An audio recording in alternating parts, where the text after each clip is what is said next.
हरे कृष्णा। प्रिय श्रोताओं, आप सभी का दिन मंगलमय और शुभ रहे। आइए सुनते हैं बृहस्पतिवार व्रत कथा। भारतवर्ष में एक प्रतापी और दानी राजा रहता था। वह नित्य गरीबों और ब्राह्मणों की सहायता करता। ये बात उसकी रानी को अच्छी नहीं लगती थी। वह न ही गरीबों को दान देती थी और न ही भगवान का पूजन करती थी। राजा को भी दान देने से मना किया करती थी। एक दिन राजा शिकार खेलने वन को गए हुए थे तो रानी ने महल में अकेली थी। उसी समय बृहस्पति देव साधु वेश में राजा के महल में भिक्षा के लिए गए और भिक्षा मांगी। रानी ने भिक्षा देने से इनकार कर दिया और कहा, हे साधु महाराज, मैं तो दान पुण्य से तंग आ गई हूँ। मेरा पति सारा धन लुटाते रहते हैं। मेरी इच्छा है कि हमारा धन नष्ट हो जाए, फिर न रहेगा बांस न बजेगी बांसुरी। साधु ने कहा, देवी तुम तो बड़ी विचित्र हो। धन संतान तो सभी चाहते हैं, पुत्र और लक्ष्मी तो पापी के घर भी होने चाहिए। यदि तुम्हारे पास अधिक धन है तो भूखों को भोजन दो, प्यासों के लिए प्याऊ बनवाओ, मुसाफिरों के लिए धर्मशाला खुलवाओ। जो निर्धन अपनी कुंवारी कन्याओं का विवाह नहीं कर सकते उनका विवाह करा दो। ऐसे और कई काम हैं जिनके करने से तुम्हारा यश लोक परलोक में फैलेगा। परंतु रानी पर उपदेश का कोई प्रभाव ना पड़ा। वह बोली, महाराज आप मुझे कुछ न समझाएं, मैं ऐसा धन नहीं चाहती जो हर जगह बांटती फिरूं। साधु ने उत्तर दिया, यदि तुम्हारी ऐसी इच्छा है तो तथास्तु। तुम ऐसा करना, बृहस्पतिवार को घर लीपकर पीली मिट्टी से अपना सिर धोकर स्नान करना, भट्टी चढ़ाकर कपड़े धोना। ऐसा करने से आपका सारा धन नष्ट हो जाएगा। इतना कहकर वह साधु महाराज वहां से आलोप हो गए। साधु के अनुसार कई बातों को पूरा करते हुए रानी को केवल 3 ही बृहस्पतिवार बीते थे कि उसका समस्त धन संपत्ति नष्ट हो गई। भोजन के लिए राजा का परिवार तरसने लगा। तब एक दिन राजा ने रानी से बोला, हे रानी, तुम यहीं रहो, मैं दूसरे देश को जाता हूँ, क्योंकि यहाँ पर सभी लोग मुझे जानते हैं, इसलिए मैं कोई छोटा कार्य नहीं कर सकता। ऐसा कहकर राजा परदेश चला गया और वहाँ वह जंगल से लकड़ी काट कर लाता और शहर में बेचता। इस तरह वह अपना जीवन व्यतीत करने लगा। इधर राजा के परदेश जाते ही रानी और दासी दुखी रहने लगी। एक बार जब रानी और दासी को 7 दिन तक बिना भोजन के रहना पड़ा तो रानी ने अपनी दासी से कहा, हे दासी, पास ही के नगर में मेरी बहन रहती है, वह बड़ी धनवान है, तो उसके पास जा और कुछ ले आ ताकि थोड़ी बहुत गुजर बसर हो जाए। दासी रानी की बहन के पास गई। उस दिन गुरुवार था। रानी की बहन उस समय बृहस्पतिवार व्रत की कथा सुन रही थी। दासी ने रानी की बहन को अपनी रानी का संदेश दिया, लेकिन रानी की बड़ी बहन ने ना कोई उत्तर दिया। जब दासी को रानी की बहन से कोई उत्तर नहीं मिला तो वह बहुत दुखी हुई और उसे क्रोध भी आया। दासी ने वापस आकर रानी को सारी बात बता दी। सुनकर रानी ने अपने भाग्य को कोसा। उधर रानी की बहन ने सोचा कि मेरी बहन की दासी आई थी, परंतु मैं उससे नहीं बोली, इससे वह बहुत दुखी हुई होगी। कथा सुनकर और पूजन समाप्त कर वह अपनी बहन के घर आई और कहने लगी, हे बहन, मैं बृहस्पतिवार का व्रत कर रही हूँ। तुम्हारी दासी मेरे घर आई थी, परंतु जब तक कथा होती तब तक न तो उठते हैं और न ही बोलते हैं, इसीलिए मैं नहीं बोली क्योंकि दासी क्यों गई थी। रानी बोली, बहन तुमसे क्या छिपाऊं, हमारे घर में खाने तक को अनाज नहीं है। ऐसा कहते रानी की आंखें भर आई और उसने दासी समेत पिछले 7 दिनों से भूखे रहने तक की बात अपनी बहन को विस्तार पूर्वक सुना दी। रानी की बहन बोली, देखो बहन, भगवान बृहस्पति देव सबकी मनोकामनाओं को पूर्ण करते हैं। देखो, शायद तुम्हारे घर में अनाज रखा हो। पहले तो रानी को विश्वास नहीं हुआ, पर बहन के आग्रह करने पर उसने अपनी दासी को अंदर भेजा तो उसे सचमुच अनाज से भरा एक घड़ा मिल गया। यह देखकर दासी को बड़ी हैरानी हुई। दासी रानी से कहने लगी, हे रानी, जब हमको भोजन नहीं मिलता तो हम व्रत ही तो करते हैं, इसलिए क्यों न इनसे व्रत और कथा की विधि पूछ ली जाए ताकि हम भी व्रत कर सकें। तब रानी ने अपनी बहन से बृहस्पतिवार व्रत के बारे में पूछा और उसकी बहन ने बताया, बृहस्पतिवार के व्रत में चने की दाल और मुनक्का से विष्णु भगवान के केले की जड़ में पूजन करें तथा दीपक जलाएं। व्रत कथा सुने और पीले भोजन ही करें, इससे बृहस्पति देव प्रसन्न होते हैं। व्रत और पूजन विधि बताकर रानी की बहन अपने घर को लौट आई और 7 दिन के बाद जब गुरुवार आया तो रानी और दासी ने व्रत रखा। गुड़साल में जाकर चना और गुड़ लेकर आई, फिर उसे केले की जड़ तथा विष्णु भगवान का पूजन किया। अब पीला भोजन कहाँ से आए, इस बात को लेकर दोनों बहुत दुखी थे। चूँकि उन्होंने व्रत रखा था इसलिए बृहस्पति देव उनसे प्रसन्न थे, इसलिए वे एक साधारण व्यक्ति का रूप धारण कर 2 थालों में सुंदर पीला भोजन दासी को दे गए। भोजन पाकर दासी प्रसन्न हुई और फिर रानी के साथ मिलकर भोजन ग्रहण किया। उसके बाद वे सभी गुरुवार का वो व्रत और पूजन करने लगे। बृहस्पति भगवान की कृपा से उनके पास फिर से धन संपत्ति आ गई, परंतु रानी फिर से पहले की तरह आलस्य करने लगी।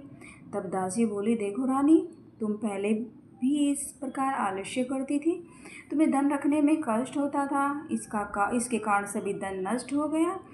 अब जब भगवान बृहस्पति की कृपा से धन मिला है तो तुम्हें फिर से आलस्य होता है। रानी को समझाते हुए दासी कहती है, बड़ी मुसीबतों के बाद हमने ये धन पाया है, इसीलिए हमें दान पुण्य करना चाहिए, भूखे मनुष्यों को भोजन कराना चाहिए और धन को शुभ कार्यों में खर्च करना चाहिए, जिससे तुम्हारे कुल का यश बढ़ेगा और स्वर्ग की प्राप्ति होगी और पितर प्रसन्न होंगे। दासी की बात मानकर रानी अपना धन शुभ कार्यों में खर्च करने लगी, जिससे पूरे नगर में उसको यश फैलने लगा। बृहस्पतिवार व्रत कथा के बाद श्रद्धा के साथ आरती की जानी चाहिए और इसके बाद प्रसाद बांटकर उसे ग्रहण करना चाहिए। एक दिन राजा दुखी होकर जंगल में एक पेड़ के नीचे आसन जमाकर बैठ गया और वह अपनी दशा को याद करके व्याकुल होने लगा। बृहस्पतिवार का दिन था। एकाएक उसने देखा कि निर्जन वन में एक साधु प्रकट हुए। वह साधु वेश में स्वयं बृहस्पति देवता थे। लकड़हारे के सामने आकर बोले, हे लकड़हारे, इस सुनसान जंगल में तू चिंता मगन में क्यों बैठा है? लकड़हारे ने दोनों हाथ जोड़कर प्रणाम किया और उत्तर दिया, महात्मा जी, आप सब कुछ जानते हो, मैं क्या कहूँ? यह कहकर रोने लगा और साधु को अपनी आत्मकथा सुनाई। महात्मा जी ने कहा, तुम्हारी स्त्री ने बृहस्पतिवार के दिन बृहस्पति भगवान का निरादर किया, जिसके कारण रुष्ट होकर उन्होंने तुम्हारी ये दशा कर दी। अब तुम चिंता को दूर करके मेरे कहने पर चलो तो तुम्हारे सब कष्ट दूर हो जाएंगे और भगवान पहले से भी अधिक संपत्ति देंगे। तुम बृहस्पतिवार के दिन कथा किया करो, 2 पैसे के चने मुनक्का लाकर उसका प्रसाद बनाओ और शुद्ध जल से लोटे में शक्कर मिलाकर अमृत तैयार करो। कथा के पश्चात अपने सारे परिवार और सुनने वाले प्रेमियों में अमृत व प्रसाद बांटकर आप भी ग्रहण करो। ऐसा करने से भगवान तुम्हारी सब मनोकामनाएं पूरी करेंगे। साधु के ऐसे वचन सुनकर लकड़हारा बोला, हे प्रभु, मुझे लकड़ी बेचकर इतना पैसा नहीं मिलता जिसे भोजन के उपरांत कुछ बचा सको। मैंने रात्रि में अपनी स्त्री को व्याकुल देखा और मेरे पास कुछ भी नहीं जिससे मैं उसकी खबर मांग सकूं। साधु ने कहा, हे लकड़हारे, तुम किसी बात की चिंता मत करो।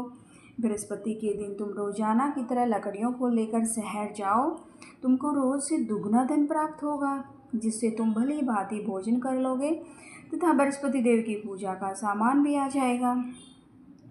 इतना कहकर साधु अंतर्ध्यान हो गए और धीरे धीरे समय व्यतीत होने पर फिर वही बृहस्पतिवार का दिन आया। लकड़हारा जंगल से लकड़ी काटकर किसी शहर में बेचने गया और उसे उस दिन और दिन से अधिक पैसा मिला। राजा ने चना गुड़ लाकर गुरुवार को व्रत किया और उस दिन से उसके सभी क्लेश दूर हुए। परंतु जब दोबारा गुरुवार का दिन आया तो बृहस्पतिवार का व्रत करना भूल गया। इस कारण बृहस्पति देव भगवान से नाराज हो गए। उस दिन उस नगर के राजा ने विशाल यज्ञ का आयोजन किया तथा शहर में यह घोषणा करा दी, कोई भी मनुष्य अपने घर में भोजन न बनवावे और न ही आग जलावे। समस्त जनता मेरे यहाँ भोजन करने आएगी। इस आज्ञा को जो नहीं मानेगा उसे फांसी की सजा दी जाएगी। इस तरह की घोषणा संपूर्ण नगर में करवा दी गई।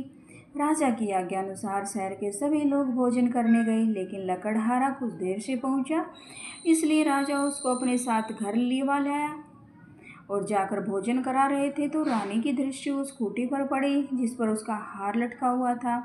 वह वहाँ पर हार दिखाई नहीं दिया तो रानी ने निश्चय किया, मेरा हार इस मनुष्य ने चुरा लिया। उसी समय सिपाहियों को बुलाकर उसको कारागार में डलवा दिया गया। जब लकड़हारा कारागार में पड़ गया और बहुत दुखी होकर विचार करने लगा, न जाने कौन से पूर्व जन्म के कर्म से मुझे ये दुख प्राप्त हुआ है। और उसी साधु को याद करके रोने लगा जो जंगल में मिला था। उस समय तत्काल बृहस्पति देव साधु के रूप में प्रकट हुए और उसकी दशा को देखकर कहने लगे, अरे मूर्ख, तूने बृहस्पति देव की कथा नहीं करी, इस कारण तुझको दुख प्राप्त हुआ है। अब चिंता मत कर, बृहस्पतिवार के दिन कारागार के दरवाजे पर 4 पैसे पड़े मिलेंगे, उनसे तू बृहस्पति देव की पूजा करना, तेरे सभी कष्ट दूर हो जाएंगे। बृहस्पति के दिन उसे 4 पैसे मिले।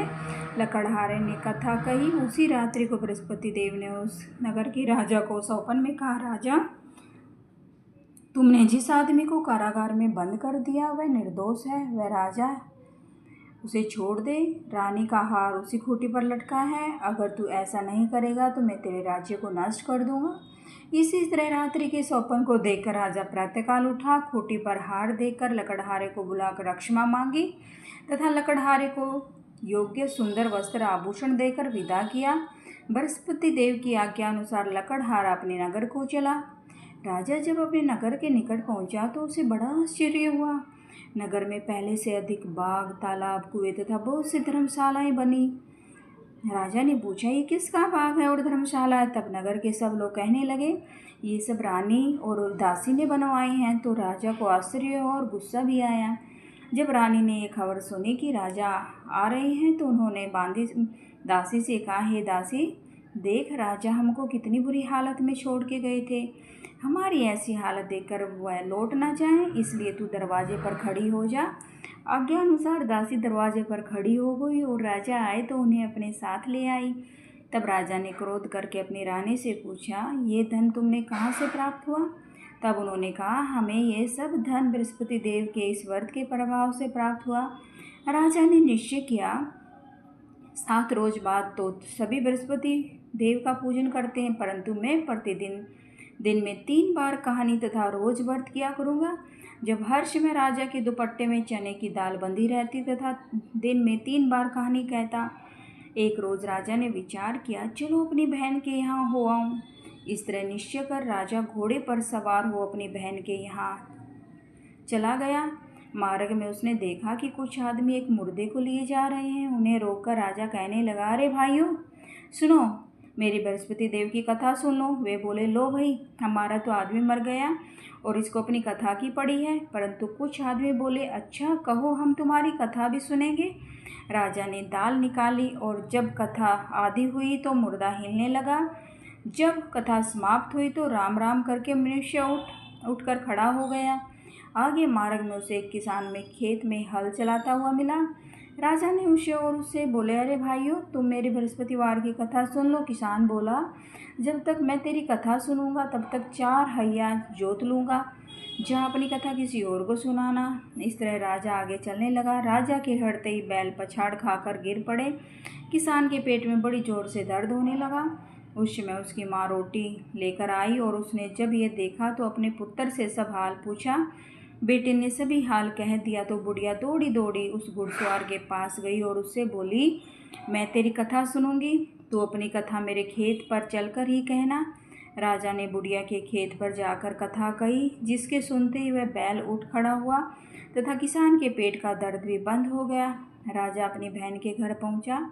बहन ने भाई की खूब मेहमानी की और दूसरे रोज प्रातःकाल राजा जगा तो वह देखने लगा सब लोग भोजन कर रहे हैं। राजा ने अपनी बहन से कहा, ऐसा कोई मनुष्य है जिसने भोजन नहीं किया हो?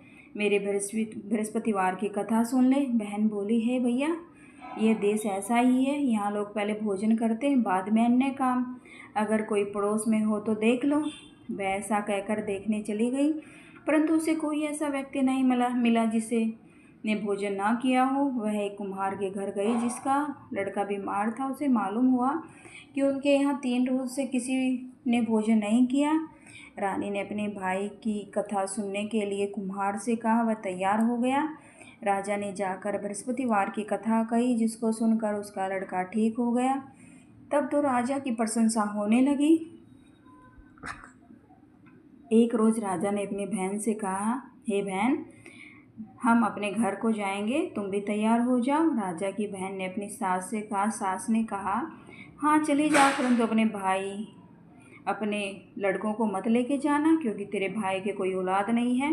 बहन ने अपने भैया से कहा, भैया मैं तो चलूँगी पर कोई बालक नहीं जाएगा। राजा बोला, जब कोई बालक नहीं चलेगा तब तुम क्या करोगी? बड़े दुखी मन से राजा अपने नगर को लौट आया। राजा ने अपनी रानी से कहा, हम निर्वंशी हैं, हमारा मुँह देखने का धर्म नहीं है और कुछ भोजन आदि नहीं किया। रानी बोली, हे प्रभु, हे बृहस्पति देव ने हमें सब कुछ दिया, वह हमें औलाद अवश्य देंगे। उसी रात को बृहस्पति देव ने राजा से सौपन में कहा, हे राजा उठ, सभी सोच त्याग दे, तेरी रानी गर्भ से है। राजा की ये बात सुनकर बड़ी खुशी हुई। 9वें महीने में उसके गर्भ से एक सुंदर पुत्र पैदा हुआ। तब राजा बोला, हे रानी, स्त्री बिना भोजन के रह सकती है पर बिना कहीं नहीं रह सकती। जब मेरी बहन आए तुम उसे कुछ मत कहना। रानी ने सुनकर हाँ कर दी। जब राजा की बहन ने ये शुभ समाचार सुना तो वो बहुत खुश हुई तथा बधाई लेकर अपने भाई के यहाँ आई। तभी रानी ने कहा, घोड़ा चढ़कर तो नहीं आई, गधा चढ़ी आई। राजा की बहन बोले, भाभी मैं इस प्रकार नहीं कहती तो तुम्हें औलाद कैसे मिलती? बृहस्पति देव ऐसे ही हैं, जैसे ही जिसके मन में कामनाएं हैं सभी को पूर्ण करते हैं। जो सद्भावना बृहस्पतिवार का व्रत करता है, कथा पढ़ता व सुनता है, दूसरों को सुनाता है, बृहस्पति देव उसकी सभी मनोकामनाएं पूर्ण करते हैं। भगवान बृहस्पति देव उसकी सदैव रक्षा करते हैं। संसार में जो मनुष्य सद्भावना से भगवान जी का पूजन, व्रत और सच्चे हृदय से करते हैं तो उनकी सभी मनोकामनाएं पूर्ण होती हैं। जैसे सच्ची भावना से रानी और राजा ने उनकी कथा का गुणगान किया तो उनकी सभी इच्छाएं पूरी हुई। बृहस्पति देव जी ने पूर्ण की थी, इसीलिए पूर्ण कथा सुनने के बाद प्रसाद लेकर जाना चाहिए। हृदय से उसका मनन करते हुए जयकारा बोलना चाहिए। बोलो बृहस्पति देव महाराज की जय हो, भगवान विष्णु की जय हो। बृहस्पति देव की दूसरी कथा। प्राचीन काल में एक ब्राह्मण रहता था। वह बहुत निर्धन था, उसके कोई संतान नहीं थी। उसकी स्त्री बहुत ही मलिनता के साथ रहती थी। वह स्नान न करती और किसी देवता का पूजन न करती। इससे ब्राह्मण देवता बड़े दुखी थे। बेचारे बहुत कुछ कहते किंतु उसका कुछ परिणाम न निकलता। भगवान की कृपा से ब्राह्मण की स्त्री के कन्या रूपी रत्न पैदा हुआ। कन्या बड़ी होने पर प्रातः स्नान करके विष्णु भगवान का जाप व बृहस्पतिवार का व्रत करने लगी। अपने पूजन पाठ को समाप्त करके विद्यालय जाती और अपनी मुट्ठी में जौ भर के ले जाती और आते आते उसी रास्ते वो जौ डालती जाती। तब वो जौ सोने के बन जाते। श्रवण के हो जाते। लौटते समय उनको बीन कर वो घर ले आती। एक दिन वह बालिका सूप में उस सोने के जौ को पटक कर साफ कर रही थी कि उसके पिता ने देख लिया और कहा, हे बेटी, सोने के जौ के लिए सोने का सूप चाहिए। दूसरे दिन बृहस्पतिवार था। इस कन्या ने व्रत रखा और बृहस्पति देव से प्रार्थना करके कहा, मैंने आपकी पूजा सच्चे मन से की है तो मेरे लिए सोने का सूप दे दो। बृहस्पति देव ने उसकी प्रार्थना स्वीकार कर ली और रोजाना की तरह वह कन्या जौ फैलाते हुए जाने लगी। जब लौटकर जौ बीन रही थी तो बृहस्पति देव की कृपा से सोने का सूप मिला और उसे वे घर ले आई और उसमें जौ साफ करने लगी, परंतु उसकी माँ का वही ढंग रहा। एक दिन की बात है, वह कन्या सोने के सूप में जौ साफ कर रही थी। उस समय उस शहर का राजपुत्र वहाँ से होकर निकला और इस कन्या के रूप और कार्यों को देखकर मोहित हो गया और अपने घर आकर भोजन तथा जल त्याग कर उदास होकर लेट गया। राजा को इस बात का पता लगा तो अपने प्रधानमंत्री के साथ उसके पास गए और बोले, हे बेटा, तुम्हें किस प्रकार का कष्ट है? किसी ने अपमान किया अथवा और कारण पूछा? कहो, हम वही कार्य करेंगे जिससे तुम्हें प्रसन्नता हो। अपने पिता की राजकुमार ने बातें सुनी और वह बोला, मुझे आपकी कृपा से किसी बात का दुख नहीं है। किसी ने मेरा अपमान नहीं किया, परंतु मैं उस लड़की से विवाह करना चाहता हूँ जो सोने के सूप में जौ साफ कर रही थी। ये सुनकर राजा आश्चर्य से पड़ गया और बोला, हे बेटा, इस तरह की कन्या का पता तुम ही लगाओ, मैं उसके साथ तुम्हारा विवाह अवश्य करवा दूंगा। राजकुमार ने उस लड़की का पता लगवाया। तब मंत्री उस लड़की के घर गए और ब्राह्मण देवता को सभी हाल बतलाया। ब्राह्मण देवता राजकुमार के साथ अपनी कन्या का विवाह करने के लिए तैयार हो गए तथा विधि विधान के अनुसार ब्राह्मण की कन्या का विवाह राजकुमार के साथ हो गया। कन्या के घर से जाते ही पहले की भांति उस ब्राह्मण देवता के घर में गरीबी का निवास हो गया। अब भोजन के लिए भी अन्न बड़ी मुश्किल से मिलता था। एक दिन दुखी होकर ब्राह्मण देवता अपनी पुत्री के पास गए। बेटी ने पिता की दुखी अवस्था को देखकर अपनी माँ का हाल पूछा। तब ब्राह्मण ने सभी हाल कहा।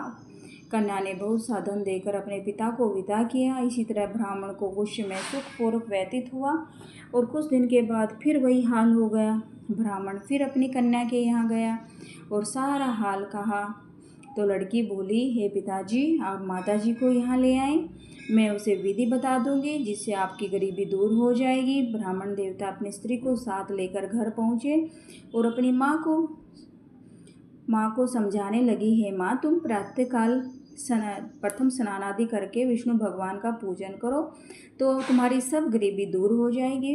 परंतु उसकी माँ ने एक भी बात नहीं मानी और प्रातः उठकर अपनी पुत्री के बच्चों का झूठा भोजन खा लिया। इससे पुत्री को बहुत गुस्सा आया और एक रात को कोठरी में सभी सामान निकाल कर अपनी माँ को कोठरी में बंद कर दिया। प्रातःकाल उसे निकाला तथा स्नान आदि करा के पाठ करवाया तो उसकी माँ की बुद्धि ठीक हो गई। फिर प्रत्येक बृहस्पतिवार को व्रत रखने लगी। इस व्रत के प्रभाव से उसकी माँ बहुत ही धनवान और पुत्रवान हो गई और बृहस्पति जी की प्रभाव से इस लोक के सुख भोग कर सर्वक को प्राप्त हुए। सब बोलो विष्णु भगवान की जय हो, बोलो बृहस्पति देव की जय हो।